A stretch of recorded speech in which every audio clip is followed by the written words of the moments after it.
You're listening to the Options Insider Radio Network, the home of the Options Podcast. For more quality options programs, visit theoptionsinsider.com or search for Options Insider Radio Network in your podcast provider of choice. Listeners can also access all of our programming through our mobile app available in the iTunes and Google Play stores. Select programs are also available via live stream at mixlr.com/options-insider. That's mixlr.com/options-insider. Don't forget to follow along with your favorite programs and submit your own questions for the hosts at twitter.com/options, stocktwits.com/options, facebook.com/theoptionsinsider, or via questions at theoptionsinsider.com.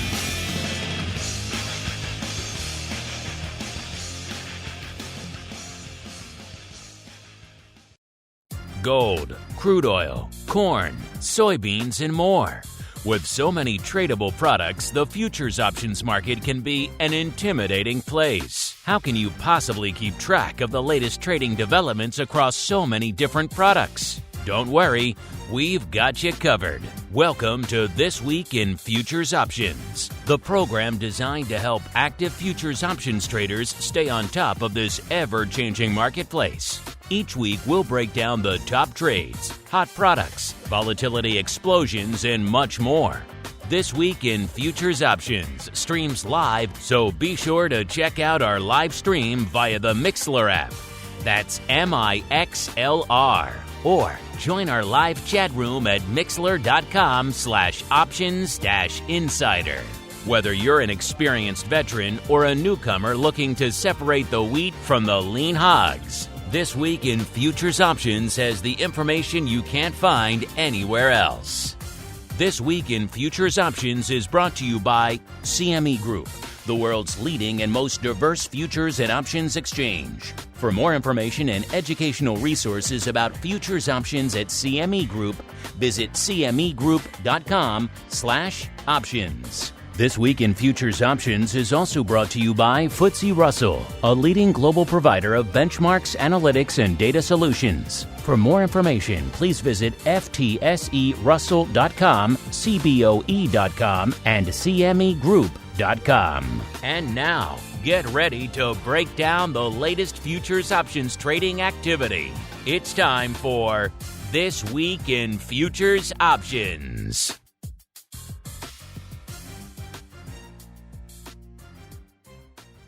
All right, everybody. That music means it is Thursday. It is 1:30 p.m. Central, 2:30 p.m. Eastern. Yes, it is time once again for TWIFO, This Week in Futures Options. My name is Mark Longo. I will be your host, your guide, your maitre d' through this hour-long, right about there, journey through the world of all things futures options. Remember, for this show, for all of our shows on the network, make sure if you like what you hear, keep those reviews coming in your platform of choice. So new folks, especially now in these troubled times, can discover this content and put it to work if they're out there. Maybe they're one of these new Robin Hood traders that's flooding the market, all the other rash explosion of retail out there. They need a place to go.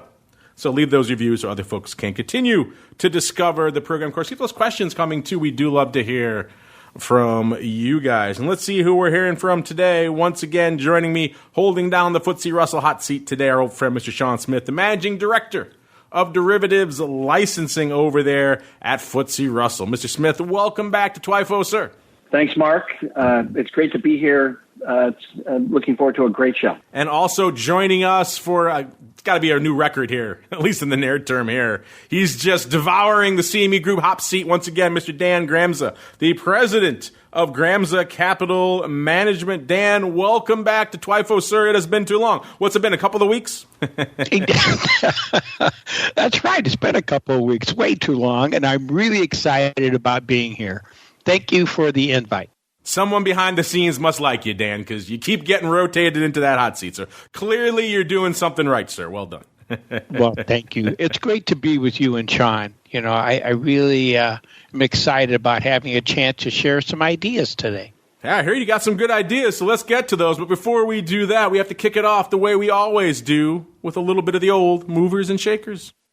It's time to find out what's rallying on the light side and falling to the dark side at CME Group this week. It's time for the Movers and Shakers Report. All right, everybody, welcome to the Movers and Shakers, the portion of the show where we break down what the heck is moving and shaking this week over there at CME land. What's going to the upside, what's dropping to the dark side, and everything in between. Remember, you guys, as always, can play along with the home game, cmegroup.com/TWIFO. You can follow along with the reports we talk about. So if you want to look at the This Week in Futures options reports for corn or for wheat or whatever the heck floats your boat, equities, energy, we don't judge here, fluid milk. We got it all there. Some of them more so than others in terms of options volume, but you can do that all. cmegroup.com/TWIFO or /TWIO is the place to go to begin your journey. And speaking of beginning our journeys, Dan, where should we begin this week? To the light side or to the dark side, sir? You know, I usually do the light side, but I'd like to take a step on the dark side today. What do you have there for us? All right. I had a feeling you might be going that way this week. I don't know. I just felt that about you this week, Dan. You felt like a little bit of giving off a little bit of dark side of the force energy to me today. It's another week where it's pretty evenly split, listeners, between upside and downside here on the old Movers and Shakers reports. Let's go to the dark side as requested. Before we break into the top five, we have to take a quick sojourn outside the top five to number 7.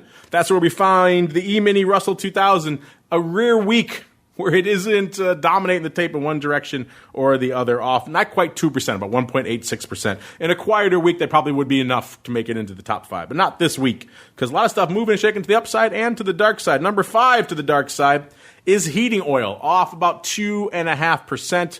Number 4, the old NASDAQ 100 E-mini, the lone equity, making it into our Movers and Shakers report this week, off a little bit north of that, 2.56%, just enough for number 4. Number 3, lean hogs. Lean hogs, off about 3.5%. It was number 4 to the upside in the other direction last week, up about 3.6%. So interesting couple of weeks out there in lean hog land. Numero dos here, we got feeder cattle, off not quite 5%, 4.86%. And number 1 to the dark side this week is live cattle. So bad week in the livestock range. They're off almost 5.5% this week. Now we'll switch to the upside. Iron ore, not one we talk about a lot here on the show, up 2.8%.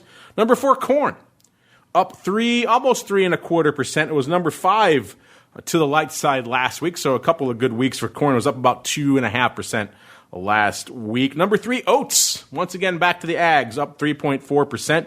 Number 2, soybean meal. Seeing a bit of a trend here in the upside this week, up 4.33%.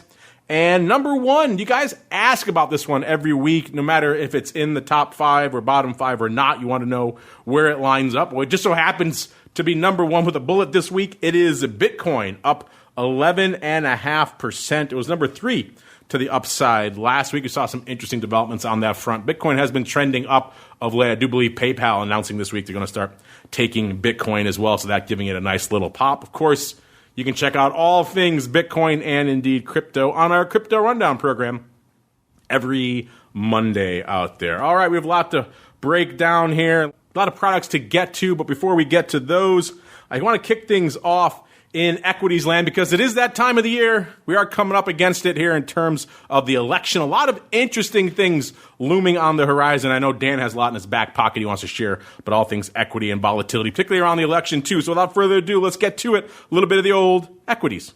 It's time to explore the volatility swings, skew changes, and hot options trades in your favorite indices. It's time to talk equities. All right, like the man said, it is time to talk equities. Let's set the table here, listeners. Another weird day on the equities front. Seemed like most of the major indices were in red and sell-off mode earlier in the day. Maybe some weakness over the jobless claims. It does seem like there might be some hope on the stimulus front, though, and that seems to maybe be lifting indices coming into showtime. We had seen most of the major indices had flipped to the green today, and coming into showtime, we saw our old friend RVX, a.k.a. the VIX, of the Russell 2000 at about a 33 and roughly a third. That puts it up pretty much exactly a point from this time last week. VIX was a little bit north of 27.5, about 27 double. That puts it up pretty much half a point from where it was this time last week. Our old friend VVIX actually down a little bit. Of course, VVIX is the volatility of volatility listeners, down about 5 points. So it was threatening 120 last show, this time at about a 114.5. And then one of our newer friends, VolQ, a.k.a. the volatility of the NASDAQ 100, at the money, just the facts, ma'am, no skew, nothing else out there, at about a 32.15 or so, puts it down a little over a point, about a point and a third from this time last week. Of course, those futures out there and trading now over there on CME. We'll have I think we'll have Tim McCourt come on the show in the near future to discuss all things VolQ in a little while. And of course, that spread, that VIX RVX spread, widening out, but just a little bit. It was about 5 points exactly on the show last week.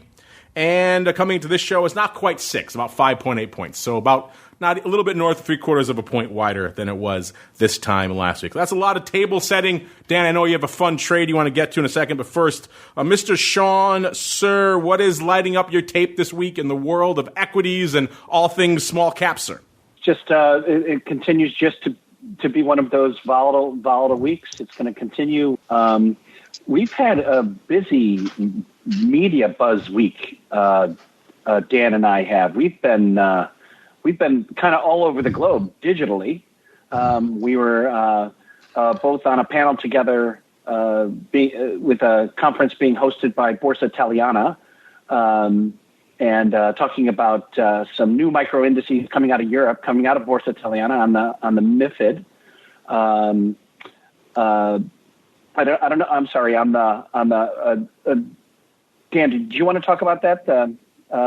Well, it's an exciting product. I think that more and more exchanges are realizing that there may be a window of opportunity with a smaller contract. And the Borsa Italiana launched a micro MIB contract, FTSE MIB contract this week. Yeah. And it was really, so far it's had a pretty good reception. I think yesterday they did 1,000 contracts. And the day that we were together, Sean, I think that was actually the official launch of the product. And it seems to be, gathering some steam. What I find interesting about the micro contracts is who comes to it. If you look at the CME's experience, which was, to me, very unique and never seen before, the first 6 days they traded 6 million contracts. But what they also find is that the mini contracts, the volume's not changing. So it looks at the retail trader, I think, the equity trader who said, I always wanted to do something with futures, or I'm not really comfortable with too much of a capital commitment. So the micro provides that opportunity for a much less capital, 1/10 the amount of capital in the CME and 1/5 the amount of capital in the Borsa Italia that was launched this week. But Sean, you said something on Tuesday that I found excellent, and it really, I've never heard anybody else speak to it. And that was when you talked about how institutions look at these new micro contracts. Would you mind sharing that? No, I'm happy to. And it's quite an interesting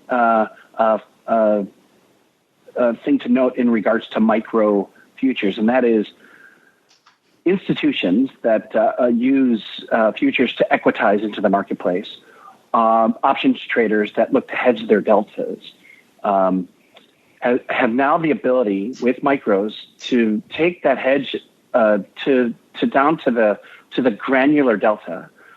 Investors that are looking to equitize their portfolios can now take their equitization to not just a large notional value of a futures contract, but a much smaller, so that they can really take that equitization without any rounding and have it almost to the penny of the amount of money that they need to invest in a certain index. And with the Russell Micro, investors have been able to, FTSE Russell Micro, they've been able to do that. So there's this institutional blend into the marketplace. You'd think a micro is something that is really pointed towards the retail market, but institutional traders have found this very, very interesting way of really granularly hedging and investing. So it's quite a phenomenon.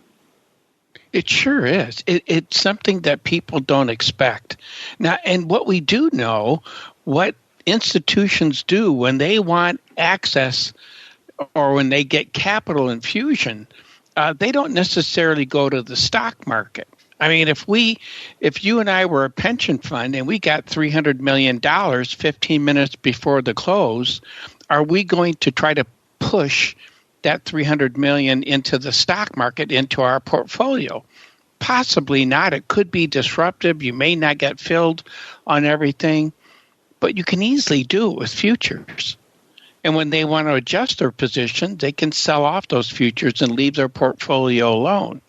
And I think you're adding another dimension in here that people just don't think about the institutions participating in, and that's fine-tuning their trades. And it's also where if they have a time-sensitive outlook, they can use options. Not only them, but us too. That's where options can really come into play to either hedge an exposure we have. So let's say you and I are going into a report and we have profit. Well, maybe we do something simple, which I've done in the past, and that is you buy puts for the day of the report. And if it comes out bearish and the market goes down, you have some protection. And if it goes up, you get rid of that put. It's such a useful tool to help us manage that risk. And, you know, we can do some of the things that those institutions do. I just find it interesting that they're looking at these micro products. I'm so glad you brought that up. It's just not talked about. Well, let's see what some of these institutions and indeed the retail are up to out here on the options front this week. Let's kick it off here in the Russell 2000. Remember, you guys, cmegroup.com/TWIFO or /TWI. You can see all this data for yourself for free. You can't beat the price. And coming into showtime, almost half, about 43% or so of the paper out there in the Russell 2000 going up in the DEES contract. That future is at about 1624.5, so north of that 1600 level, even though it's off slightly here on the week today, listeners. And let's see, that at the money vol, if you're wondering out there in the DEES contract, a little bit shy of 30, about 29 and change. So a little bit juicy, a little bit frothy out there in all things small caps. In terms of the skew, we're seeing the puts, of course, bid. They were 18.5% risk. They had the money last week. This week, a little bit more bid, about 19.2%. Calls, almost 14% cheap. Last week, this week, about 13%. So calls coming in a little bit, puts getting crushed a little bit out there. Let's see what the action was out here this week. It was pretty far out of the money calls. Remember, I said we're at almost 1625, and it was the 1775 calls in December that were leading the dance out here to the tune of about 1,500 or so contracts out here. That was kind of where most of the action was, which is a little bit surprising. Again, we said it before out here in the Russell 2000, at least on CME. People seem to like to aggregate their liquidity in their farther out of the money puts, and yet we're seeing DEES upside calls leading the dance out here this week, which is kind of interesting and maybe a little bit surprising. Sean, any of that surprise you, sir, before we get to Dan's hot election trade, sir? You're hitting it right on the mark. It's just, you just do such a good job, Mark. It's kind of hard to kind of add color to your description there. So let's get into Dan's trade. All right, Dan, we've been waiting for some time. You've been teasing us. You have this mythical trade that comes around, once every 4 years, sir, around election time. Maybe more frequently than that. Maybe you can do it around congressional elections, too. I don't know. I suppose we'll find out. Mr. Dan, sir, the floor is yours. What are you up to for this very brief, this small window on Election Day, sir? Well, thank you very much. And by the way, the Russell, I believe, is the index to watch right now. We are seeing, from my point of view, some very interesting characteristics today. It does imply an update tomorrow. It'll be interesting to see what happens with the debates tonight. But let's talk about this presidential election, as you mentioned, Mark. What are some of the characteristics that you and I can look at? I think there's just a couple observations I'd like to share, and then also a possible trading idea that we could look at as well. The first idea is that when it comes to presidential election cycles, there are certain beliefs about what should happen, when it should happen, what the president tries to do. And one of those beliefs is that the year of the election, that it's very important for the S&P 500 in that case, but I think it really applies to other indices. But that's a typical benchmark, and that is that if it's positive, it's going to say something about the election. I just don't find that to be a consistent barometer. And the reason I say that is if you go back to 1928, well, there's only been 4 times that we've had negative years in the S&P 500 for the election year. Just 4 times since 1928. And it didn't change anything. 1932, Roosevelt had a negative year when for the S&P 500, he got elected. He got elected again in 1940. The other 2 times was 2000, Bush versus Gore. The market was down, and Bush, won that election. The last one we had was Obama against McCain, and Obama won, and that was 2008. So that's one characteristic I don't think is super reliable. But we'll hear probably more talk about that. The other one is this, and I'm going to take out the Roosevelt years. So let's start with 1952. And how many what would you say, presidential parties, in other words, Democrat or Republican, do we have in a row? In other words, 1932 to 1948, the Democrats were the presidential party for all those years. Since 1948, what party do you think held 2 or not 2, let's say 3 or more presidential terms? What surprised me with it is this. If you look, starting in 52 now, you had 2 terms for Republicans, then you had 2 terms for Democrats, 2 terms for Republicans, 2 terms, 1976 you had 1 term for a Democrat, that was Carter. Then you had Reagan era, 2 terms for Reagan, 1 term for Bush. And then you had 2 Clinton, 2 Bush again, 2 Obama, and now we have Trump. So the Reagan 1980 to 88 was the only other time a party controlled the White House for 3 terms. So every 2 terms, basically, we have switched to the other party. And it'll be interesting to see if Trump survives to get to that second term. But now, what I'd like to talk to you about is a different parameter. I have 2 more thoughts. And the next one is, can the stock market track record give us an idea about the outcome of a presidential election? Now, I said before that most people look at the year of the presidential election. Well, there's something that LPL Financial did, which I think is really interesting. And since 1928, the S&P 500 correctly predicted the winner 87% of the time. Since 1984, the stock market correctly predicted the winner of each U.S. presidential election. So how can we use the S&P 500, or probably other indices as well, to better judge whether the President Trump or former Vice President Joe Biden will likely win the election on November 3rd? Here's the concept for this idea.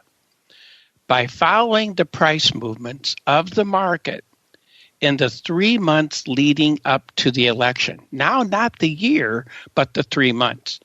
So when the S&P has been higher, the 3 months before the election, the incumbent party usually won.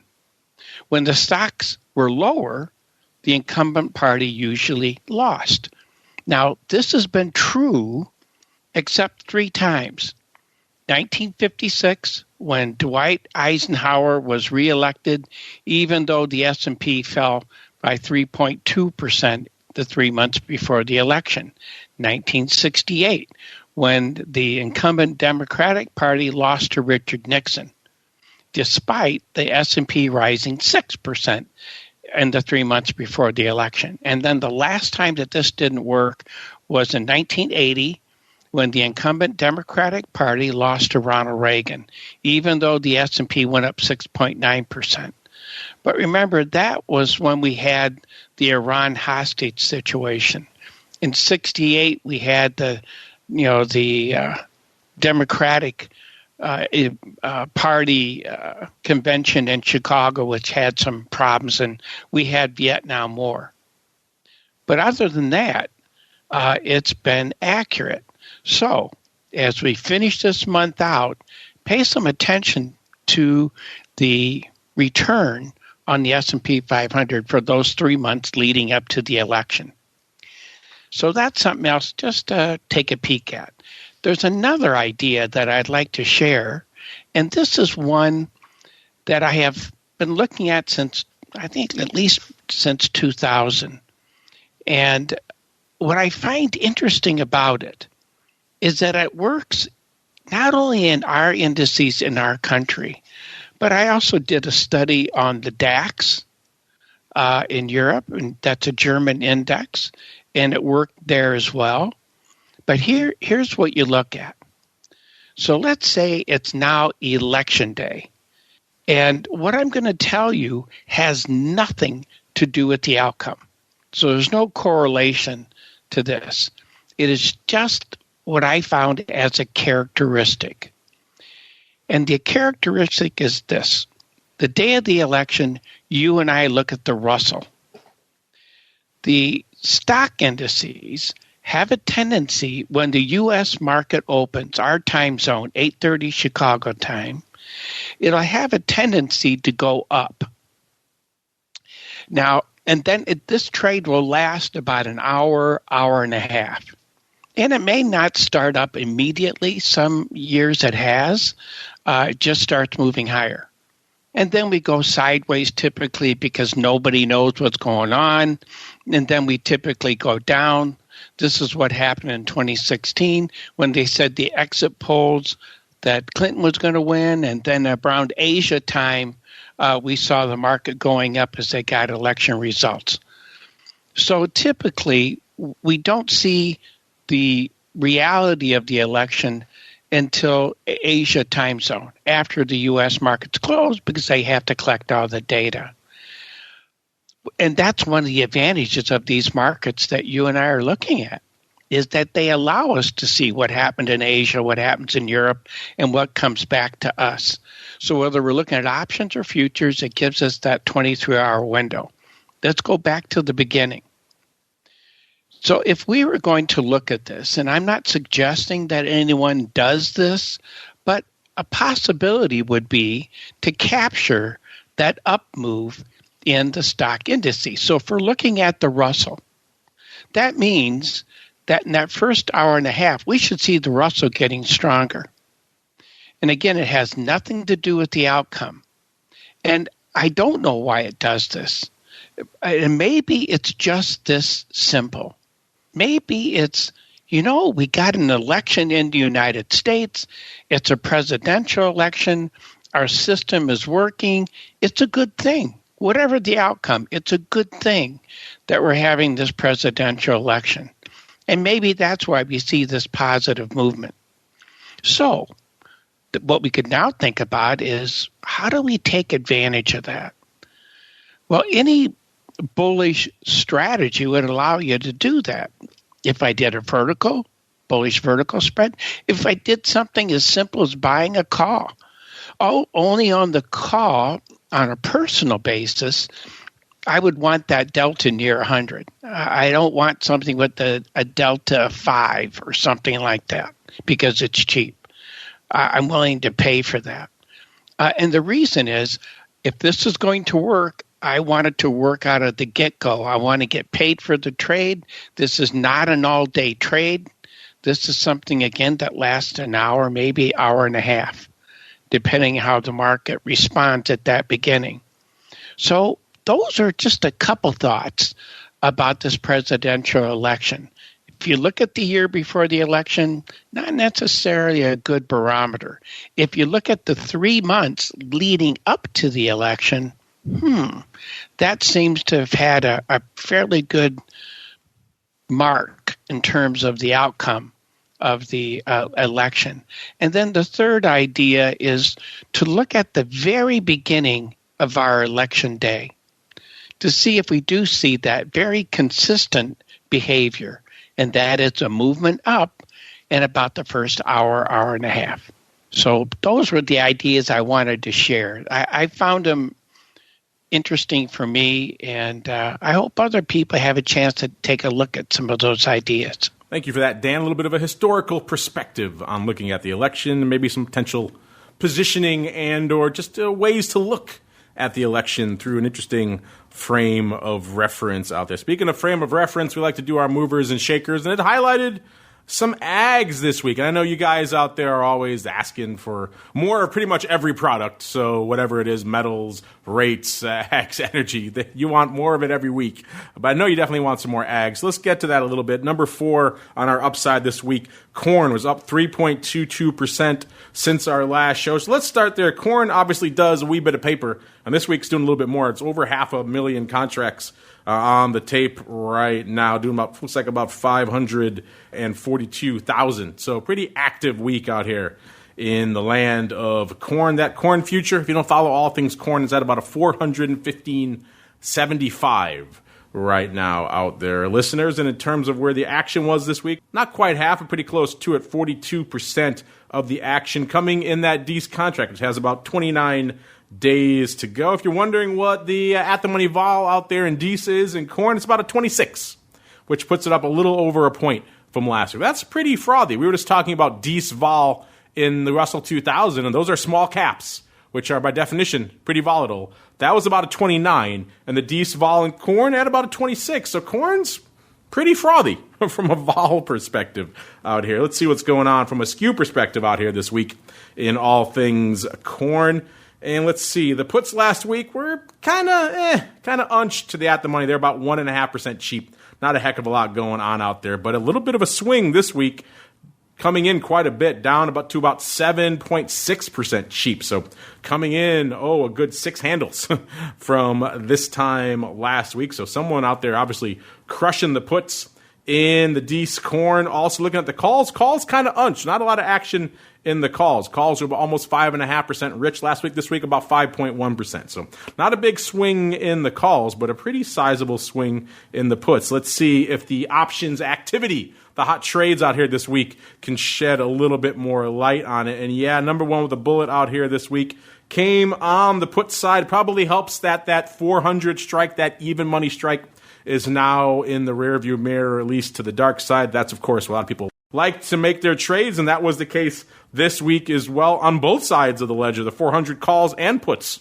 were pretty active, but number 1 with a bullet was the puts with about 25,000. The big day was Tuesday, nearly 10,000 going up on Tuesday, about 4,000 on Wednesday. Actually, I take that back. A lot going up today as well, 9,700 as well today, so almost even with Tuesday. Obviously, we don't have numbers on today's paper, but Tuesday was a good chunk of opening paper out there. Wednesday and Monday as well opening, so opening paper on these 400 put strikes, given what we're seeing out there in the skew. I'm going to go out on a limb and say some folks may be crushing some bids out there, but interesting stuff. Number 2 out there was the 400 calls. Again, action on both of those strikes could be crushing this vol skew out here. We saw the 400 calls doing 21,500 contracts, the lion's share also on Tuesday, about 10,500. Good chunk of those closing. So probably as you break through that 400 strike, maybe some folks taking those bad boys off. So that also could be to blame for this now put wing coming in a little bit. You have these calls, you blow through the strike,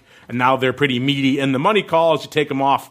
Remember, if it's a call or a put, doesn't matter. If it's below the at-the-money strike, it all factors in to what is effectively known as the put wing from a vol perspective out there. So that could be also contributing. We saw a lot of closing action pretty much every day this week on the 400 call side of the ledger. So that probably could be contributing to it as well. Also saw some action on the 420 calls, 20,400 of those, the big day. Also Tuesday, 6,000, almost 7,000 going up on Tuesday, slightly closing out there as well. So interesting stuff afoot out here. Dan, I don't know how much time you spend watching the ags, in particular corn. But corn is one of the more active products out there, and I know, given some of the ag heads on our listeners, one that doesn't get enough love here on the show. So hopefully they'll be happy we're talking about it. Does corn come on your radar, A? And if so, B, what are your thoughts on what's going on out there in corn this week, sir? I do look at it. I do follow it. And it's our largest crop that we have in the United States. It's usually over 70 billion worth, and beans are around 50 to 60 billion, and wheat is lower than that. If you look at corn in terms of where we are, and I think we need to think about it in terms of the global side of it. We need to look at South America, Brazil, and Argentina, and also China. You know, China, we go back and forth about what they're going to buy and they're not going to buy. And now they came up with an agreement to buy some of our farm products. The issue is, are they going to do it? It looks like they are. If you're China, your demand for corn and beans is huge. And you got to fill that out. And when they go out in the world to buy, it's just like you and I go into the store, they comparison shop. So they look at U.S., they look at Brazil, they look at Argentina. Those really are the big sources globally for corn and beans. And where do I get the best deal? What commitments do I have? Where's the currency with respect to those markets? That, again, my bottom line is the best that I can get. And that's what we're seeing. The demand is there for corn. What I find also interesting, and Mark, you did a great job wrapping what's been happening out there, especially on these, the $4 to the $4.20, $4.21. I think we're seeing a combination of people hedging, trying to lock in prices. If you're a farmer here in Illinois, which grows a lot of corn, your bank that you got your loan at to buy the seed, maybe equipment, they require a lot of farmers to hedge. And so the thing we want to keep in mind when it comes to that, and again, I think you did a great job laying that out, is that hedges are not static. And a lot of people get into trouble when they do that. They put the hedge on, they say, okay, that's it. Well, you want to remember, in futures, a hedge locks in a price. So if it goes above that price, you lose some money on the hedge. If it goes below that price, you make money on the hedge if you're trying to protect yourself against a downside. The advantage of those options that you laid out for us is that once I cover the cost of my premium, I can take advantage of the upside move. So we do see a lot of demand coming in there from a hedge point of view. And if the hedge is moving, in other words, if price is moving in my favor, let's do it that way. And if it's corn, I want higher prices if I'm the farmer. So let's look at it from their point of view. If it's starting to move in my favor, maybe I take that hedge off. If I'm using options, once I cover the put, I'm good. If I'm using futures, maybe I take the if I could say it, the futures position off. So I think that's some of the action that we're seeing surrounding corn. I think there's also some upside possibilities here, even though today we do see some buying and selling in here. Today's action, I think, price action reflected what you laid out for us, Mark, with the options. Well, thank you for that, sir. I'm looking here really quickly at some of the other movers and shakers. I like to shake it up a little bit here, pun intended, on the show, and rotate in some other products that don't get a lot of love all the time. I'd love to hit on oats, but they don't really do a whole bunch of options paper out there. Oats were number 3 to the upside this week, up about 3.4%. Soybean meal does some paper. We could get there. Iron ore, of course, not really an option story at all. Number 5, they're up nearly 3%. It seemed like a lot of livestock was dominating the dark side this week. Lean hogs, feeder cattle, and live cattle were number 3, number 2, and number 1 to the dark side. Maybe let's take a gander over that way. Livestock, not really a huge option story with the growing exception of our old friend lean hogs. Lean hogs, ever since we started doing this show, has been coming on stronger and stronger as an overall options product. And this week, it's done about 33,500 contracts. So gone are the days of just a few thousand contracts here or there. Actually doing a pretty decent paper out there. Again, it's not a Eurodollars, it's not even a corn, but it's certainly not nothing either. So let's get on out there, see what was lighting it up out there. It's the DEES contract. Again, you're not going to have a surfeit of contracts out here in corn. You're not, or I should say in lean hogs. You're not going to have weeklies and everything else like that. It's pretty much DEES, and then it kind of goes out from there. So not a ton of choices when it comes to where to put your trades on. So DEES getting the lion's share of the paper, 65% of it going up in the DEES contract. So that 33,500 contracts this week, 65%. It's a pretty good clip. By the way, that DEES contract has about 53 days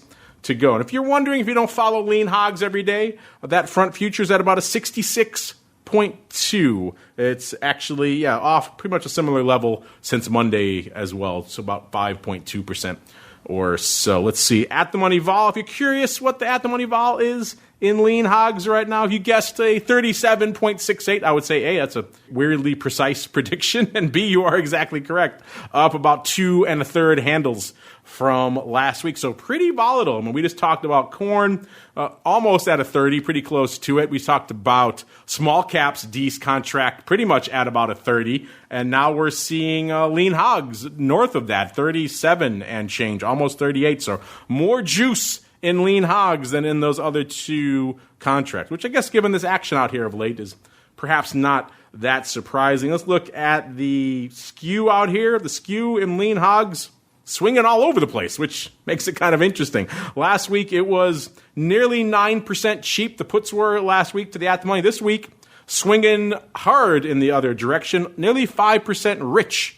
So you're talking 14 points on the top there. So that's a big move out there in all things puts on the lean hogs. Let's see if the calls can keep up. No, not a lot of action in the calls. The calls were about 6.6% cheap last week. This week, 4.5% cheap. So all of the action in that DEES contract seemed like it came on the put side of the fence. Again, this is a lighter volume contract as well, listeners. So bear in mind it doesn't take many contracts to make those move happen. And as I say the big dog was the calls, or was the puts, I should say. It was actually the calls that dominated the tape this week with the 72 calls going up about 1,800 times. The big day was yesterday with about 700 or so out there.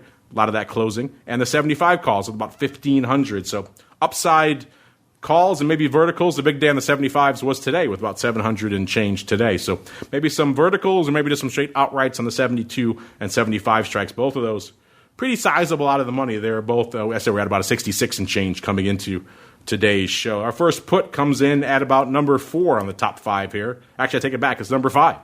You got to go all the way down to number 5 to get to the 62 puts, which had about 1,100 contracts out here this week. The lion's share actually on Monday, about 600 going up, the good chunk of that opening out there. Well, something was certainly swinging those puts out here this week and bidding them up quite a bit. So I'm assuming maybe it was those 62 puts, maybe it was the about 900 or so of the 65 puts that are going up out here this week. Either way, something really bid up that put skew in the December lean hogs out there. Let's look really quickly, see if any other weird prints. 70 puts were pretty active out there in April as well, doing about 1,300 contract, which is a pretty big print for all things hogs out here. Dan, this is a more esoteric product, certainly not one that makes it on our radar every week, but livestock kind of dominate in the dark side this week. Do you have any of your listeners or viewers over there on your YouTube channel, any of your clients and people you've trained over the years, any big hog traders out there amongst them? And if so, what are your thoughts on this kind of topsy-turvy marketplace, sir? Well, I tell you, I deal with a number of very large companies in this area when it comes to meats and grains, and in our country, in South America. If you look at what's happening now with hogs, it really surprises me. The last 3 days we found sellers in this market. We were at significant highs when we pushed through 72 just 4 days ago. But it failed to hold that. And what I find interesting, yesterday and the day before, a little bit of a pullback. We've seen that prior over the last few weeks. Hogs have really been in this uptrend. But today, a different kind of animal, no pun intended. But we do see some weakness there. And I have to say, it does surprise me. And it also leads us back to China. China is the world's largest producer and consumer of hogs. And that's one of the reasons why they need to buy grains in other countries to feed that hog community that they have. And they've run into some problems. This past year, there was a swine flu that killed off thousands and thousands of their hogs. So not only do you have a demand shortage or a product shortage, you need to buy that meat someplace. And so I expect that higher price to be maintained. It's going to be interesting to see now how we move. Something with China that we want to keep in mind when we talk about meats and grains is that their consumption of protein is up about 500%. When I look at a country in terms of its economy changing, when you see people with disposable income that's going from a developing to more mature economy, that's where you see the consumption of protein going up. When people have more disposable income, they have a tendency to buy more protein, so they'll buy more meats. And that's what we've seen happening there. So even though we've had some down days here, I'd be surprised if that could be maintained. So the options that you laid out for us, it'll be interesting to see, maybe not by the end of this week, but next week on your program, if you're seeing the same kind of behavior that you're seeing now. So I think cattle as well as hogs are two interesting things to keep in mind. Something other that you want to think about when it comes to meats is that if meat prices become down low enough that as a feedlot operator, someone who now the farmer has the cattle, let's say, or the hogs, they bring them to a feedlot. The feedlot fattens them up to the weight that are used for processing, and that's what the futures contracts are based on for cattle, and then they're processed. Well, if it's costing us too much to feed that animal and we can't sell it for what it's costing us to feed it, they bring them to processing sooner. When they do that, for cattle, for example, it takes about 2 years to bring that herd back up to those levels. So there's a lead lag time in here that's built in when it comes to these kind of products. Well said, sir. Now let's see what you guys have in store for us. It's about that time, listeners. It's time for your futures options feedback. It's time for your questions, comments, and insights. It's time for Futures Options Feedback. Submit your questions at twitter.com/options, facebook.com/The Options Insider, stocktwits.com/Options Insider, or via questions at theoptionsinsider.com. You can also submit your feedback via our Options Insider Radio Network mobile app, available for iOS, Android, and Kindle Fire devices. You can even ask your questions live every Friday at 3 p.m. Central via our Mixlr chat room. So grab the Mixlr app or just search for Options Insider at Mixlr.com. That's MIXLR.com.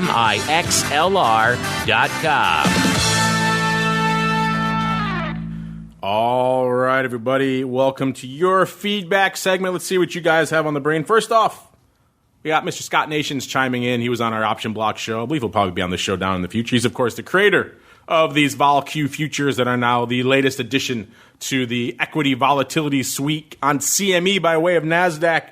He was chiming in on one of our shows recently saying the futures markets in VolQ are looking good. And we're starting to see interest in the back months as well. The VolQ futures just listed a couple of weeks ago out there, so still a pretty new product. We're going to have, I do believe, Tim McCourt from CME, and I do believe Dan from NASDAQ, I believe, on the show in the near future as well to talk about what's going on in those products and what's interesting in the equity volatility space, in particular as it refers to NASDAQ. Everyone always talks VIX and large cap vol on the S&P 500 side. We try to talk a lot of small cap vol here on the show as well, but it might be interesting to talk a little bit of NASDAQ as well. So we'll do that on an upcoming show. Glad to see that the futures are starting to look good, particularly in the back months. That's always an intriguing area to find some liquidity. Speaking of liquidity, we got a question here from Tim Masters. He wants to know, I'm curious how the overnight liquidity is in major futures options, particularly the ES out there. I have a few put spreads on now, and I tried taking one off in the overnight session, and I had a hard time.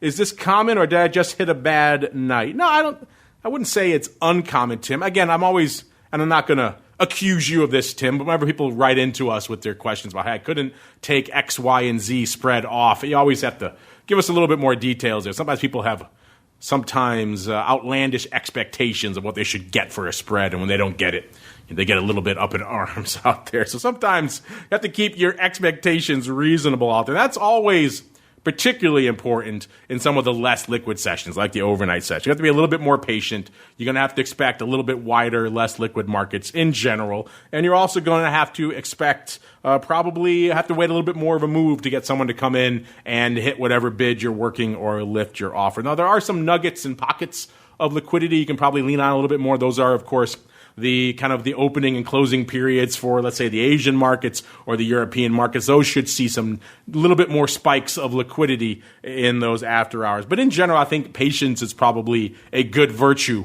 whenever you're trading in some of these less than liquid sessions. Dan, I know you like to hang out in some of these overnight hours as well. What are your thoughts for Mr. Tim here about his problems taking off put spreads in the S&P after hours, sir? Well, first, I think what you said, Mark, is right on target. It goes back to that expectation and what we don't know. We don't know the strike he was looking at. We're not sure about what he was trying to work. Was it something that was thin during the day even, that now it's thinner at night?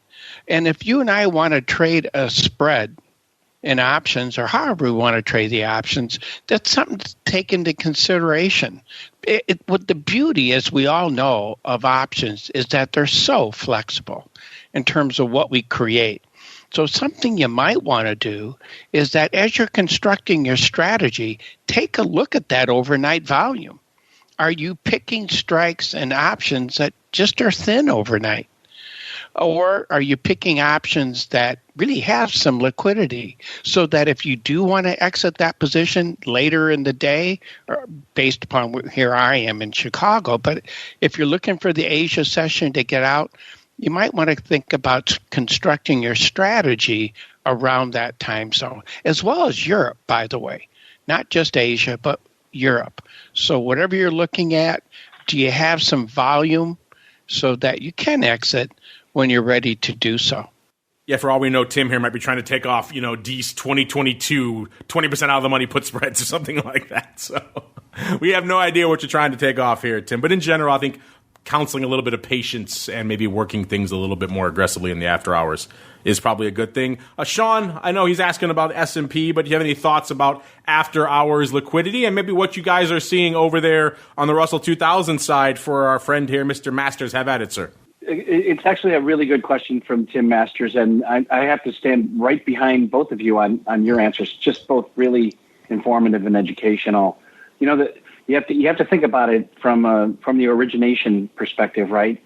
The underlying the stocks are closed during those hours, so you have a really massively liquid futures contract, but it is thinner than it is during the open day session in the U.S. So you've got, and then we're going to the options to another derivative, right? So it's a derivative of the futures contract. So it's going to progressively get slightly thinner. Great questions. Which expiry, like is it a front month spread that you have on, which is usually the most liquid, or are you in another series further out, which are just always thinner by nature? So, just to back up Dan's question, there's all these different things you need to look at, and then really prepare yourself for what the market looks like in that overnight session. So I just wanted to agree with you both. But again, the cash is closed, so there's slightly less liquidity in the futures, but good liquidity in the futures. But then it bleeds into the options trading as well. That only points I wanted to make. Great question here about the overnights. It's one of the benefits. You can't really do most of your Apple options, for example, or your Tesla, everything else you like to trade in the equity space. Those don't really have the after hours session. So it is a benefit of going the futures options route that you can do that. Of course, you can't expect the same tight markets that you're getting here in the middle of the session during the day. As long as you have that in mind and you're have a little bit of patience with what you're working out there. It's certainly better than no liquidity, which is the point I always make out there. Just bear in mind it's going to be a little bit less than your traditional intraday session here in the U.S. hours. All right, next up we got Sabers with a Z. I like this question. He or she wants to know, maybe you guys could have a skew alert service for WTI. When the skew turns positive above the 40 strike, you could send out an alert that it's finally time to buy crude again. A great shows. Thank you very much. Well, you're welcome there, Sabers. I like your idea. It is because it is a barometer we've used quite a bit here. We didn't get a chance to talk WTI today because it wasn't really in our movers and shakers this week. But you're right. It has been a kind of frequent talking point for over a year now, ever since we saw that really big bombing of the Saudi oil fields, and everyone thought that would really give crude a lift, and it had a bit of a whimper, and then it collapsed, and of course we got into all the pandemic madness of 2020, and the race has been on to the downside ever since with the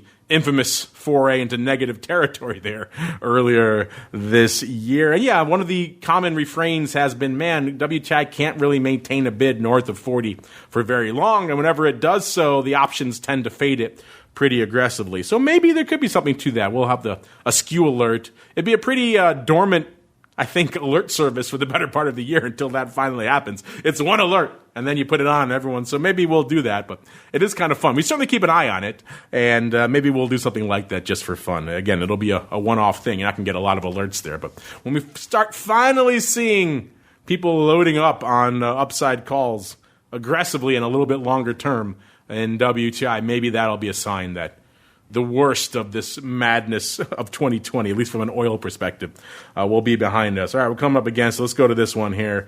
This comes from Miss Teagan. Miss Teagan wants to know, I'm looking to add Russell 2000 covered calls to my portfolio.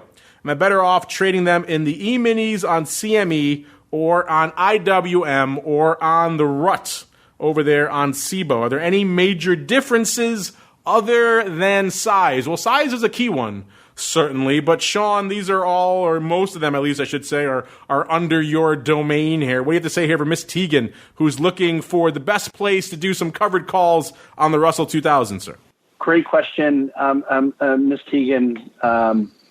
You've got the E-minis on the CME, which are options on the futures. You have IWM, which are options on the ETF, the iShares ETF, the iShares ETF, and you've got RUT, which are Russell options that are exclusively listed on SIBO. There's differences between option on a future and options on an index. You've got an options product. The CME's product expires into a future. IWM and RUT are just settled to the index. So you've got those differences. You've also got different regulatory differences. So there's different rules. You've got the CFTC who manages the futures industry, and you've got the SEC who manages the securities industry, and IWM and RUT are considered securities. And Dan, GRAMZA, if you want to chime in, please add to this. But there's also some tax implications. Don't know how you're set up in terms of how you trade, but there are the 60-40 tax treatment when it comes to a futures trade, and there's a capital gains situation in regards to index options. So and I am not the person to talk to about taxes or accounting. Please see your financial professional in regards to that. But those are the biggest nuances that I know of. I'll let Dan, in case there was something else you wanted to add. Well, the only thing that I would add, I think you hit some of those highlights when it comes to some of the differences between these products. I kind of lean towards the futures options. And even though we just talked about the liquidity and off hours, I still think it gives us more choices. So I prefer the futures options because they're trading almost 24 hours a day. And again, I would prefer looking at options that have liquidity throughout the evening sessions. So I look at Asia and I look at Europe. I see that the strikes I'm looking at, there's somebody else that's also trading them. There's been a fairly strong increase in the input of trading in the futures and the options outside of the U.S. hours. And I kind of like that idea of having a safety net, Because, if we're trying to protect that Russell and something happens overnight, something happens on Sunday morning, well, I know Sunday night I can begin working that trade. I don't have to wait till Monday morning. And I guess from my mental point of view, I feel more comfortable with the safety net that it's out there. When the market closes, I know the stock market closes, I know my hedge position is still out there protecting me. So I would lean towards the futures options. Everybody has their particular ones, but I think for me, that's the characteristic that I'd kind of think about. And you brought up a really good point, Dan, and that is what these three products have in common. The hedge is the futures contract, right? So no matter which one of these three you're trading, if you're hedging this with, you're using CME's Russell futures to hedge these. So it's something in common with some of those little differences along these products as well. Well said, everybody. That music means we come to the end. Man, an hour flies by when we're talking all things futures options. But before we go, let's go back around the horn. In addition to your detailed tax questions, Sean, our CPA here on the side, in addition to those, Mr. Smith, if folks want to reach out to you over there at FTSE Russell Land, where should they go and what can they look forward to, you guys, in terms of webinars and all the other good stuff coming up, sir?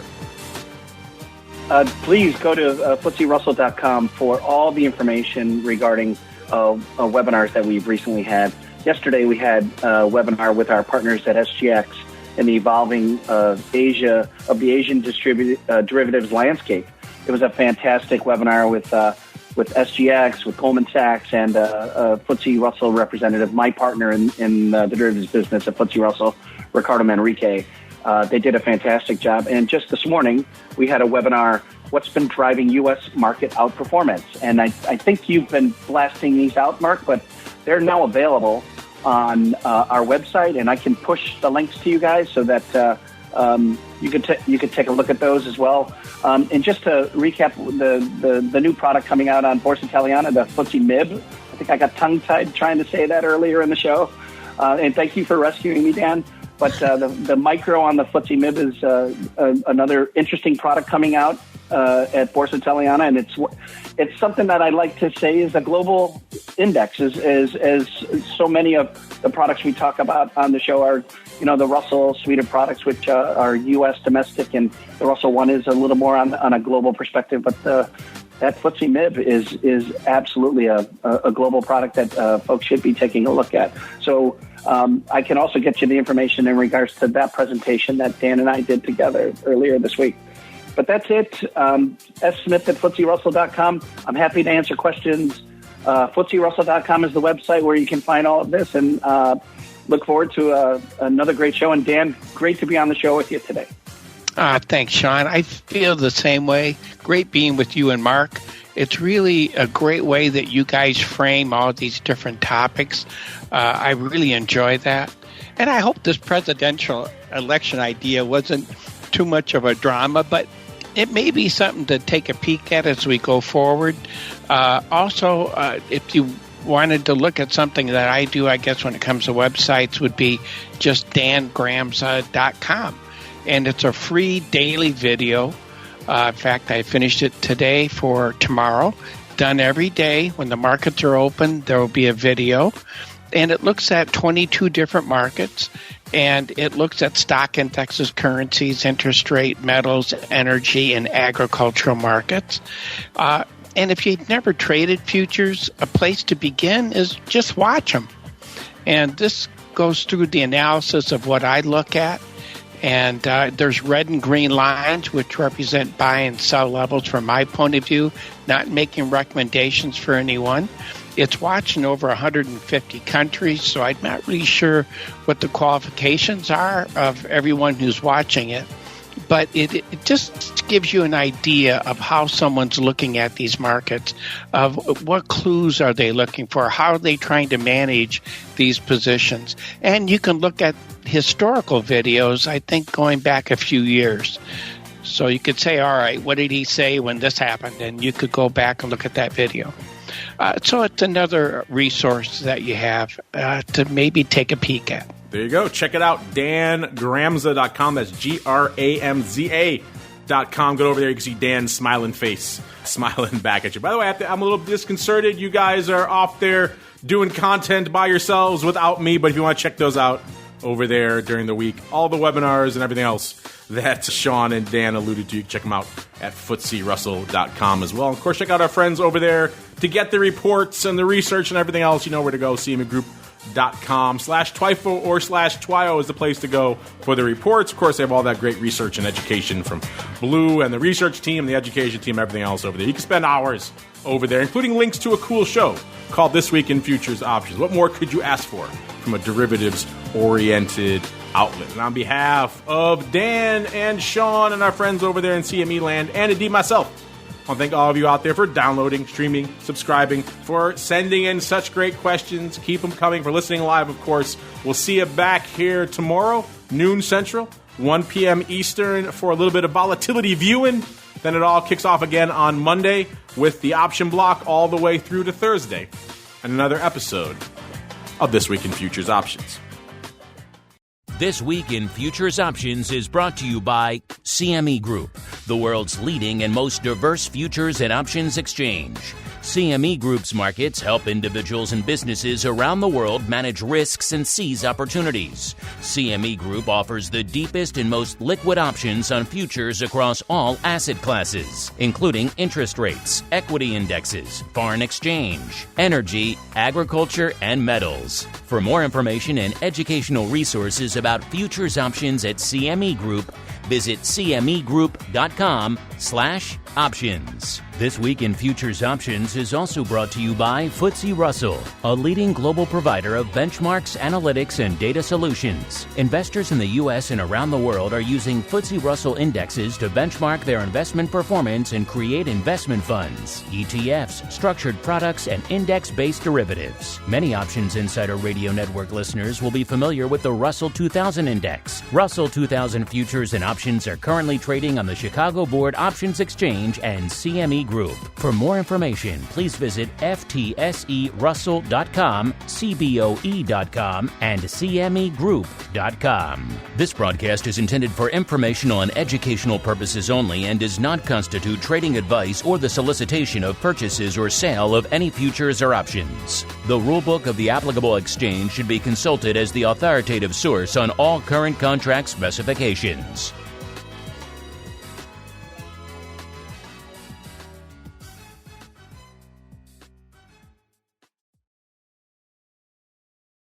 You're listening to the Options Insider Radio Network, the home of the Options Podcast. For more quality options programs, visit theoptionsinsider.com or search for Options Insider Radio Network in your podcast provider of choice. Listeners can also access all of our programming through our mobile app available in the iTunes and Google Play stores. Select programs are also available via live stream at mixlr.com/options-insider. That's mixlr.com/options-insider. Don't forget to follow along with your favorite programs and submit your own questions for the hosts at twitter.com/options, stocktwits.com/options, facebook.com/theoptionsinsider, or via questions at theoptionsinsider.com.